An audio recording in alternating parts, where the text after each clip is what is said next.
नमस्कार, आप सभी का स्वागत है और आप देख रहे हैं इकॉनमी टुडे। नव संवत्सर और गुड़ी पड़वा पर्व की भी आप सभी को अनंत शुभकामनाएं। कारोबार जगत की तमाम खबरों पर हमारी नजर रहती है। सबसे पहले नजर डालते हैं आज की टॉप लाइंस पर। नए साल में बाजारों ने फिर से बनाया नया रिकॉर्ड। सोमवार को मार्केट कैपिटलाइजेशन के लिहाज से बीएसई पर रचा गया नया रिकॉर्ड। सभी कंपनियों का मार्केट कैप 400 लाख करोड़ रुपए को पार। सोने और चांदी में भी दिखी रिकॉर्ड तेजी। गुड़ी पड़वा पर्व पर बैंक और करेंसी बाजार आज रहेंगे बंद। लोकसभा चुनाव के मद्देनजर 20 मई को मुंबई में नहीं होगा बीएसई और एनएसई में कोई भी कारोबार। सेंसरशिप को लेकर के ब्राजील और एलन मस्क में तकरार और तेज हुई। मस्क ने कहा ब्राजील में एक्स के कर्मचारियों को धमकाया जा सकता है, गिरफ्तार भी किया जा सकता है। और टाटा ग्रुप की नजर आईफोन के दूसरे मैन्युफैक्चरिंग प्लांट पर। रिपोर्ट्स के मुताबिक चेन्नई के पेगाट्रॉन में 65% हिस्सेदारी के लिए हो रही बातचीत। बीते साल नवंबर में आईफोन की कॉन्ट्रैक्ट मैन्युफैक्चरिंग कंपनी विस्ट्रॉन को खरीदा था टाटा ग्रुप ने।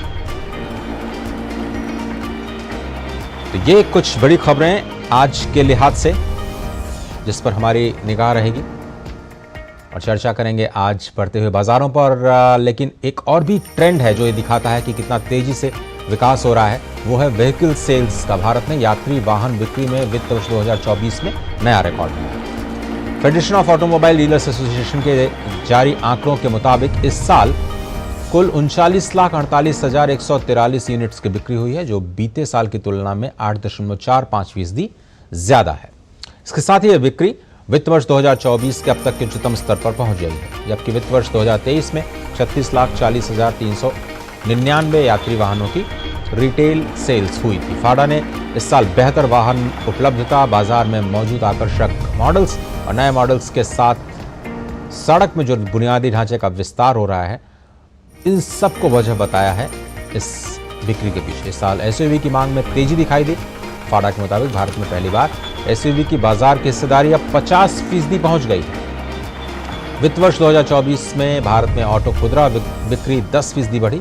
फाडा ने बताया कि वित्त वर्ष 2013 में 2,42,41,361 यूनिट्स की तुलना में यात्री वाहन, वाणिज्यिक वाहन, दोपहिया, तिपहिया और ट्रैक्टर समेत 2,45,30,334 यूनिट्स बेची जा चुकी है।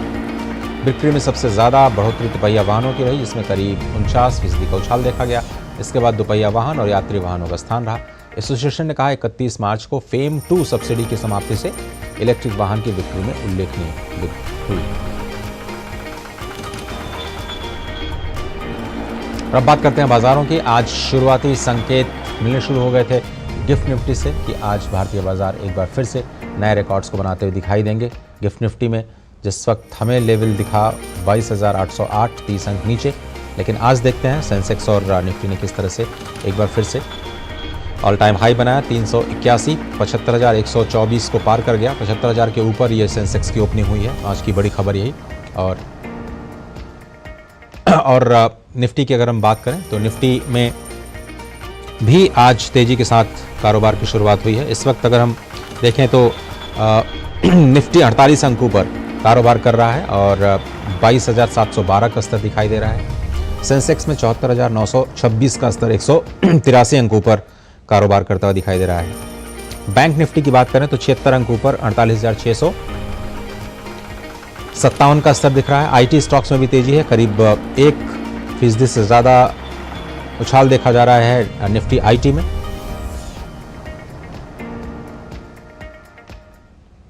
और इस वक्त Tata technology, axis bank, Godrej properties कुछ ऐसे स्टॉक्स हैं जहां पर एक्टिविटीज ज्यादा दिखाई दे रही हैं।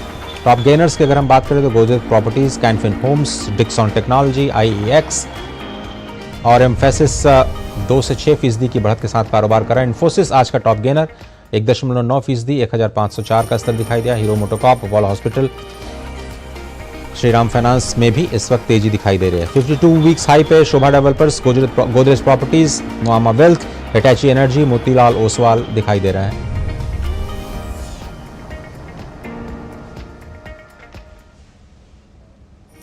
और टॉप लूजर से अगर हम बात करें तो आज जहां पर गिरावट दिखाई दे रही है उनमें ग्रैंड फार्मा में ब्लॉक डील की वजह से थोड़ी सी गिरावट दिख रही है।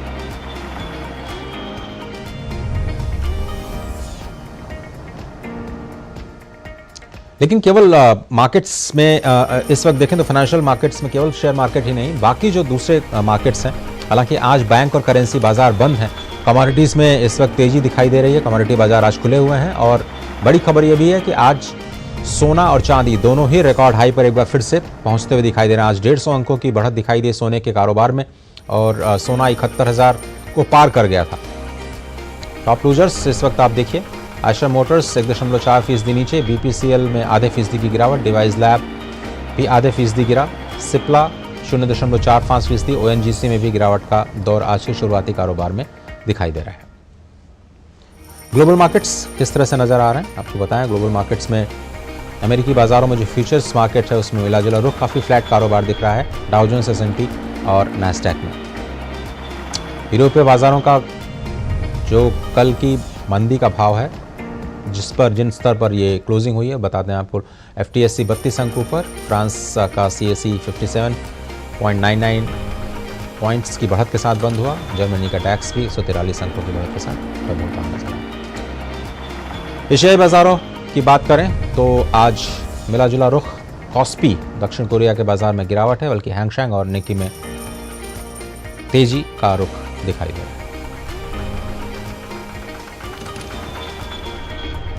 ब्रेंट क्रूड का भाव $90 प्रति बैरल के आसपास बना हुआ है।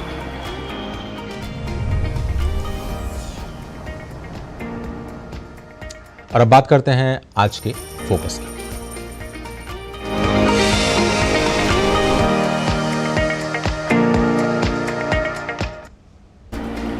लगातार तेजी जो बाजार में दिखाई दे रही है, उसके पीछे जो ग्लोबल संकेत हैं और जो विदेशी निवेशकों की लगातार खरीदारी है भारतीय बाजार में, उसकी वजह से सोमवार को नया कीर्तिमान बनाया और मार्केट कैपिटलाइजेशन ने भी एक नया कीर्तिमान बनाया। आइए देखते हैं ये रिपोर्ट, उसके बाद फिर चर्चा पर वापस।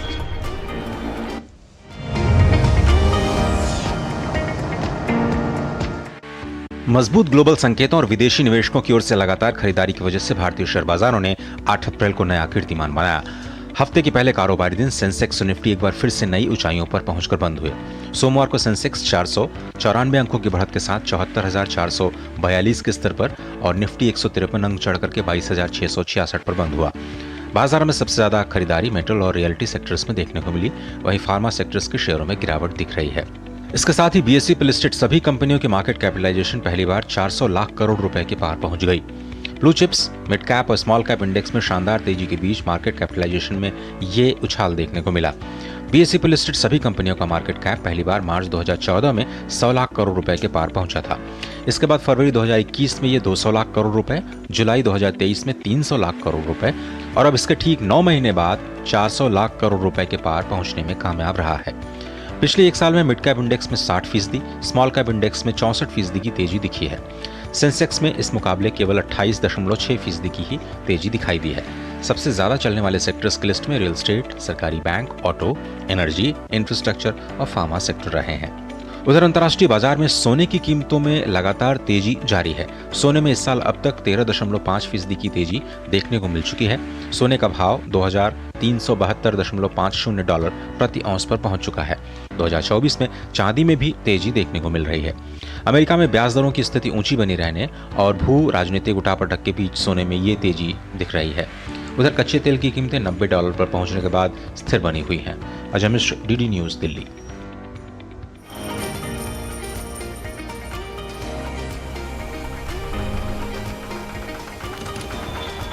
और तमाम फाइनेंशियल मार्केट्स पर बात करने के लिए हमारे साथ दो खास मेहमान जुड़ रहे हैं। डॉक्टर रवि सिंह, जो कि सीनियर वाइस प्रेसिडेंट है retail research Religare broking limited के, और धीरेन्द्र कुमार जी, जो CEO हैं वैल्यू रिसर्च के। आप दोनों का बहुत बहुत धन्यवाद। धीरेन्द्र जी नमस्कार, स्वागत है आपका, और आप दोनों ही मेहमानों को नव वर्ष, नव संवत्सर और गुड़ी पड़वा की ढेर सारी शुभकामनाएं। धीरेन्द्र जी, ये जो बाजार ऑल टाइम हाई पे चल रहे हैं, उसके पीछे की जो वजह है उस पर थोड़ा सा ध्यान दिलाइए। और मैं चाहता हूं आप ओवरऑल फाइनेंशियल मार्केट्स की बात कीजिए, केवल स्टॉक मार्केट की नहीं, कि अलग अलग जो एसेट्स क्लास हैं उसमें इतनी तेजी क्यों दिखाई दे रही है। धन्यवाद। इतनी तेजी का कारण तो यही है कि दुनिया भर में जो अनिश्चितता है, जिसकी वजह से ग्लोबल कमोडिटी में जिस तरह का बूम देखा जा रहा है, उसका कोई खास कारण नहीं है। उसका कारण यही है कि बहुत सारे बाजारों से पैसा निकल कर कमोडिटी को ड्राइव करता हुआ, और दुनिया भर की अनिश्चितता कम से कम प्रीशियस मेटल को ड्राइव कर रही है। और भारतीय बाजार में का जो रुख है उसमें बहुत सारे कभी भी एक कारण की वजह से कोई बाजार लंबे समय तक सस्टेन नहीं कर पाता है। तो यहाँ पे ढेर सारे कारण है कंपनियों, और सबसे प्रमुख कारण है कि कंपनियों के अर्निंग्स में जो मोमेंटम है या उसका जो क्वालिटी है या सस्टेनेबिलिटी है वो काफी स्ट्रांग है यहाँ पे। और वैल्यूएशन अभी भी रीजनेबल है, या बाजार का एक छोटा ही भाग जो कि महंगा कहा जा सकता है, अधिकतर फंड मैनेजर्स का भी राय यही है। और जो बाजार का डायनामिक्स है वो बहुत ही फेवरेबल है। जिस तरह से भारतीय निवेशकों ने अपने डिपॉजिट से पैसा निकाल करके बाजार में लगाना शुरू किया है, और जिस तरह से लगाना शुरू किया कि धीरे धीरे लग रहा है एसआईपी का जो बुक है वो करीब करीब 20,000 करोड़ के करीब महीने का पहुंचता जा रहा है। विदेशी निवेशकों का भी जो रुख था कि कहा जा रहा था कि वो पैसा निकाल रहे हैं, और वो सचमुच में निकाल रहे थे, लेकिन इमर्जिंग मार्केट में जो पैसा लग रहा था वो उनका पैसा निकल रहा था, और भारतीय फंड्स में पैसा उनका लग रहा था। और उसी का असर अब दिखना शुरू हुआ है कि भारतीय बाजार में विदेशी बाजारों का पैसा, विदेशी निवेशकों का पैसा अब आने की शुरुआत हो गई। उसके अलावा जो पॉलिटिकल स्टेबिलिटी या जिस तरह का कंटिन्यूटी या जिस तरह का ऑप्टिमिज्म यहाँ पे दिख रहा है कि सरकार दोबारा एक बनेगी, और जो कुछ भी कदम उठाए गए हैं वहां पे कंटिन्यूटी के बारे में किसी को कोई अनिश्चितता नहीं है। तो मुझे लगता है कि ये ढेर सारे कारण हैं जिनका एक साथ इकट्ठा होने की वजह से, उसके अलावा जो पिछले 5-7 साल में जो हुआ है, बैंकिंग सेक्टर की सफाई हो गई है, दोबारा से क्वालिटी एसेट्स इन्होंने बिल्ड करना शुरू किया है, दोबारा से ये लेंडिंग बुक्स बनने शुरू हुए हैं, और जो इकोनॉमी का जो ओवरऑल मोमेंटम है, जीएसटी और इन चीजों का जो असर अब दिखना शुरू हुआ है, तो ये सब बड़े दूरगामी चीजें हैं जिनको करने में समय लगा है, और इनका असर लंबे समय तक दिखता रहेगा। बहुत धन्यवाद सर, आपने समेटने की जरूर कोशिश की तमाम उन कारकों की, उन फैक्टर्स की जिसकी वजह से बाजार आगे बढ़ रहा है। डॉक्टर रवि सिंह, मैं आपको जो दूसरे चैनल्स पे इस वक्त बाजार की हलचल को लेकर के जो कार्यक्रम हो रहे हैं उनके बीच में ये जो दूरदर्शन पे हम कार्यक्रम करते हैं उसका एक उद्देश्य ये होता है कि इस तेजी के माहौल में लोग कैरिड अवे न हो जाएं, लोग ऐसा निवेश न शुरू कर दें कि उनको नुकसान बहुत ज़्यादा हो जाए, क्योंकि हमारा ऑडियंस आप समझ रहे हैं कि कौन है। इसलिए हम ये समझना चाहते हैं कि क्या ये वाकई बुल रन की तरफ हम जा रहे हैं, तेजी की तरफ जा रहे हैं, या फिर इसमें कुछ बबल दिखाई दे रहा है, जिस तरह से थोड़ा सा संकेत धीरेन्द्र सर ने भी किया। सही है, और मैं इसलिए ये कहूंगा क्योंकि इस समय दो चीजें सबसे ज्यादा पेनफुल है। एक तो मार्केट आप एक तरफ है, लेकिन सबसे पहले कि एजुकेशन, लोगों का ज्ञान बढ़ना बहुत ज्यादा जरूरी है। और इस समय जिस तरीके से इंस्टाग्राम, फेसबुक, यूट्यूब और ओवरऑल अगर ट्विटर पे देखें तो जो रील चलती है जिनमें लगता है कि आप 75 पैसे का स्टॉक खरीदिए 500 रुपए हो जाएगा, मल्टी बैगर साबित हो जाएंगे, इस तरीके की रील से बचिए। और जहां तक आपने अभी प्राइवेट चैनल की बात की है, बहुत से प्राइवेट चैनल पे जिन स्टॉक्स की रिकमेंडेशन होती है उन पे भी जरूर ध्यान रखिए, क्योंकि अभी सेबी ने जिस तरीके से यहां पर एक रिस्ट्रिक्शन किया, कुछ एनालिस्ट के खिलाफ निकाला, कुछ चैनल्स उस पे इन्वॉल्व रहे, तो मुझे लगता है कि इन सब चीजों से बचना चाहिए। और आपने बहुत मुद्दे की बात की, डीडी न्यूज पे खास तौर से हमेशा इन्वेस्टर को जागरूक करने की बात की गई है। यहाँ पर फंडामेंटल किस के स्ट्रांग है, कैसा लेना चाहिए, उसकी यहाँ पर जरूर बात होती है। तो मुझे लगता है कि आज के समय में जो यंग जनरेशन है उसको यूट्यूब और फेसबुक और रील की उस जो स्टॉक टिप है उससे जरूर यहां पर बचना चाहिए। दूसरी तरफ आपने मार्केट की बात की, देखिए मार्केट लाइफ टाइम हाई पर खड़ा हुआ है, नए हाईज बनते जा रहे हैं, तो ये बबल, इसमें कुछ सेक्टर आपको बबल की तरीके से क्रिएट होंगे। यानी कि जैसे हमारे यहाँ पे कहावत होती है कि जब ये कुछ ऐसी चीज चलती है तो कुछ भी चल जाता है, और अगर वो कुछ भी की बात की जाए तो बहुत से ऐसे स्टॉक्स हैं जो चल चुके होंगे और उनसे थोड़ा सा दूरी बनाकर रखने की जरूरत है। अब सेक्टर वाइज या उसके हिसाब से देखते हैं तो देखिए जो भारत की थीम है, भारत की लाइफ लाइन है, उसमें चाहे आप ऑटो हो, बैंकिंग हो, एफएमसीजी है, पावर सेक्टर है, फार्मा सेक्टर है, इनमें कोई बबल बहुत बड़ा यहां पर दिखाई नहीं देता। और मुझे ऐसा लगता है कि ये एक तरीके से लाइफ लाइन है इकोनॉमी की, और ये इसी तरीके से ग्रो कर रहे हैं। लेकिन हाँ, कुछ स्टॉक्स स्पेसिफिक, जैसे रियल्टी काउंटर में जाते हैं तो आपको कुछ स्टॉक्स बबल की तरीके से क्रिएट होते जा रहे हैं, तो उन स्टॉक्स को पहचानने की जरूरत है और उनमें निवेश की रणनीति बनाना थोड़ा रिस्की जरूर हो सकता है। धीरेन्द्र सर, अब मैं सोने पे आता हूं। आपका जो हमेशा से व्यू रहा है गोल्ड को लेकर के, वो बहुत ज़्यादा आप एनकरेज नहीं करते हैं लोगों को इन्वेस्ट करने के लिए। आप नहीं मानते हैं कि शायद ये एसेट क्लास आपको लंबे वक्त में बहुत बेहतर रिटर्न देगा। हमने देखा अभी 13% से ज़्यादा का रिटर्न 2024 में मिला है। सोना काफ़ी तेज़ हो रहा है, वजह भी आपने बताई। क्या अभी भी आप स्टिक करते हैं अपने उन गोल्डन प्रिंसिपल्स पे, या आप थोड़ा बदले हैं? नहीं, मुझे लगता है कि जिस वजह से मुझे लगता है कि ये एक एसेट नहीं है, ये एसेट है, ये आप इसको दूसरे नजरिए से देखिए कि एक प्रोडक्टिव एसेट नहीं है। जब आप मकान खरीदते हैं तो उसमें रहते हैं, उसका आनंद लेते हैं, किराया बचता है, या आप किराए पे अपना मकान देते हैं। आप इक्विटी में पैसा लगाते हैं तो आपके पास भागीदारी बनती है, आप ओनर होते हैं किसी एसेट के, अंडरलाइंग एसेट के। हालांकि लोगों के लिए ये ज्ञानवर्धन करना बड़ा जरूरी है कि जब आप कंपनी का शेयर खरीदते हैं तो ये कोई आप टिकर पे कोई आप स्टॉक खरीद रहे हैं जो कि सुबह शाम लोग तो कुछ घंटों के लिए और कुछ दिन के लिए खरीदते हैं, लेकिन आप कंपनी के मालिक बनते हैं प्रोपोर्शनेट तरीके से। और जब आप कोई बॉन्ड खरीदते हैं, डिपॉजिट करते हैं, तो आप पैसा उधार दे रहे हैं। सोना उसकी तुलना में इसको कंजम्पशन के तौर पे देखना चाहिए, खासकर जिस तरह से भारत में खरीदा जाता है ज्वेलरी के फॉर्म में, या फिर आप इसको लॉकर में रखने के लिए खरीदते हैं। ये एक प्रोडक्टिव एसेट नहीं है, ये काम नहीं कर रहा होता है। ये इस उम्मीद पे चल रहा है कि भविष्य में लोग इसके लिए ज्यादा दाम देंगे क्योंकि ज्यादा खरीदार होंगे। और इस वजह से मुझे सोना लगता है कि एक लंबे समय के लिए आपके पोर्टफोलियो का सब्सटैंशियल पार्ट नहीं होना चाहिए। लेकिन पिछले 10 साल से मैं ऐसा कह रहा हूँ और पिछले 10 साल से मैं लगातार हूँ। और जब दुनिया में अनिश्चितता बनती है तब सोने का, और खासकर जिस तरह का मार्केट में एवरेशन देखा गया है, जिस तरह का पैसा आता है, लेकिन एक चीज नहीं भूलना चाहिए कि लंबे समय का रिटर्न, अभी भी अगर आप 10 साल और 15 साल का सोने का अगर आप बाय एंड होल्ड रिटर्न देखेंगे तो वो फिक्स्ड इनकम को ही मैच करता है। लेकिन बीच में कई साल ऐसे आते हैं जिसमें ये 10%, 15% बढ़ जाता है, गिरने के बाद ये बढ़ता है। तो इस वजह से लोग आकर्षित होते हैं। और अगर सोना आपको खरीदना ही है, ये बिल्कुल अनकोरिलेटेड एसेट है, आप शायद खरीदना चाहिए, लेकिन जिस फॉर्म में खरीदना चाहिए वो ज्वेलरी नहीं है। क्योंकि ज्वेलरी को खरीदने और बेचने का जो ट्रांजैक्शन कॉस्ट है वो समझिए कि 10 से 15% हो सकता है। आप आज खरीदिए और कल अगर बेचने जाइए तो आपको कितना पैसा मिलेगा इसका आकलन जरूर करना चाहिए। सॉवरेन गोल्ड बॉन्ड खरीदिए, कम से कम यहाँ पे आपको 4% सालाना बेहतर रिटर्न मिलेगा सोने के 2.5% ज्यादा रिटर्न मिलेगा सोने के अप्रिसिएशन की तुलना में। नहीं, वैल्यूएबल आपके सुझाव जरूर हैं सर, लेकिन लोकसभा चुनाव का माहौल है। अगर साउथ में इलेक्शन करा लिया जाए तो आपको बिल्कुल पॉपुलैरिटी नहीं मिलेगी। कम से कम सोने के मामले में तो आप बिल्कुल हार जाएंगे। जब हो सकता है अगर मैं अगर मैं अपने व्यूज के साथ अगर कैंपेन पे जिसकी संभावना बिल्कुल नहीं है जी, तो ऐसा ही होगा। डॉक्टर साहब, अब थोड़ा सा जो दूसरे मार्केट्स भी हैं, करेंसी डेरिवेटिव मार्केट्स पे भी हमने देखा कि कल आरबीआई गवर्नर साहब ने कहा कि बैंकों को ज़्यादा पार्टिसिपेट करना चाहिए। पिछले दिनों कुछ रेस्ट्रिक्शंस लगाए गए थे जिसको अभी शायद 3 मई के लिए शायद टाल दिया गया है। तो शेयर मार्केट, आज शायद कमोडिटी मार्केट भी खुले हैं और फॉरेक्स मार्केट, इन तीनों मार्केट्स में अगर आप देखें तो कहाँ पर आपको संभावनाएं ज़्यादा नजर आ रही हैं ट्रेडिंग के लिहाज से, प्योर ट्रेडिंग के लिहाज से, चूँकि आप बिल्कुल शॉर्ट टर्म भी ट्रैक करते हैं?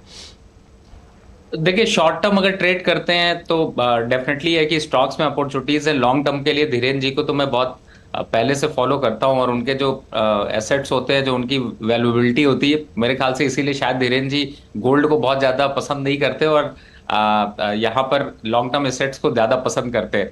अब आते हैं कि आपको लेना कहाँ चाहिए। देखिए, इस समय करेंसी के अगर माहौल को देखा जाए तो थोड़ी सी अनस्टेबिलिटी देखने को मिल रही है, क्योंकि आरबीआई ने जिस तरीके से रिस्ट्रिक्शंस लगाए उसके बाद ब्रोकर्स और खास तौर से देखा जाए तो शायद पॉलिसी का 2 पहलू दिखाई देता है। एक तो क्लियर कट पहला पहलू यही है कि जो स्पेकुलेशन करेंसी में हो रहा है जिसकी वजह से इकोनॉमी में नुकसान हो रहा है उसको रोका जाए। दूसरी तरफ है कि जो मेन फायदा यहां पर इंपोर्टर या एक्सपोर्टर को हो रहा था वो शायद उतना नहीं हो पा रहा। लेकिन इसका दूसरा पहलू ये भी है कि अगर रिटेलर हट जाएंगे तो इंपोर्टर या एक्सपोर्टर को उतनी लिक्विडिटी नहीं मिलेगी, तो वो अपनी पोजीशंस को हेज नहीं कर पाएंगे। तो कहीं ना कहीं से करेंसी मार्केट यहां पर अभी थोड़ा फाइट कर रहा है। लेकिन मुझे ऐसा लगता है इक्विटी मार्केट उसके कंपैरिजन में ज्यादा अच्छा परफॉर्म कर रहा है अभी इस समय। करंट लेवल पर अगर देखते हैं तो मुझे लगता है कि थोड़े हालात बनते हुए नजर आ रहे हैं। रूपी थोड़ा यहां पर और स्ट्रांग हो सकता है। दूसरी तरफ है कि ऑटो, एफएमसीजी, पावर और खास तौर से बैंकिंग के छोटे मझोले बैंक जो है, छोटे मझोले बैंक का मतलब है जो 70 से